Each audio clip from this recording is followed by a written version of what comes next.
brought you by Silver Pumps and Motors. Top quality और consistent performance के लिए सिर्फ सिल्वर पंप्स नाम याद रखना. తెలంగాణ భవన్లో బీఆర్ఎస్ విస్తృత స్థాయి సమావేశం జరుగుతోంది. సమావేశానికి 400 మంది కీలక నేతలు హాజరయ్యారు. బీఆర్ఎస్ సిల్వర్ జూబ్లీ వేడుకల నిర్వహణపై చర్చ జరుగుతోంది. గ్రామ స్థాయి నుంచి రాష్ట్ర స్థాయి వరకు కమిటీలు ఏర్పాటు చేశారు. స్థానిక ఎన్నికలకు క్యాడర్ ని సిద్ధం చేసే విధంగా వ్యూహరచన చేస్తున్నారు.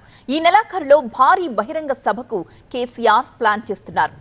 బీఆర్ఎస్ అధినేత కేసీఆర్ అధ్యక్షతన పార్టీ కీలక సమావేశం జరుగుతోంది. 2001 ఏప్రిల్ 27న ఆవిర్భవించిన బీఆర్ఎస్ పార్టీ 25వ వసంతంలోకి ప్రవేశిస్తున్న నేపథ్యంలో ఈ భేటీపై సర్వత్రా ఆసక్తి నెలకొంది.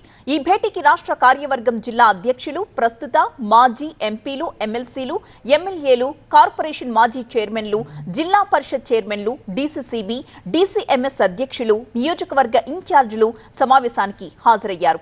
ఈ నెలాఖరులో బహిరంగ సభ జరపాలని పార్టీ నాయకత్వం మొదట నిర్ణయించింది. అయితే బహిరంగ సభని ఈ నెలలో నిర్వహించడం కంటే పార్టీ ఆవిర్భావ దినోత్సవం రోజు నిర్వహిస్తే బాగుంటుంది అన్న అంశంపై చర్చిస్తున్నారు.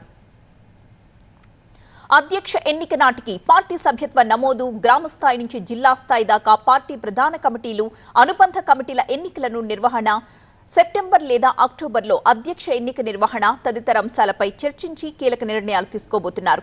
పార్టీ చేపట్టాల్సిన కార్యాచరణ, అనుసరించే వ్యూహంపై పార్టీ శ్రేణులకు అధినేత కేసీఆర్ దిశానిర్దేశం చేయబోతున్నారు.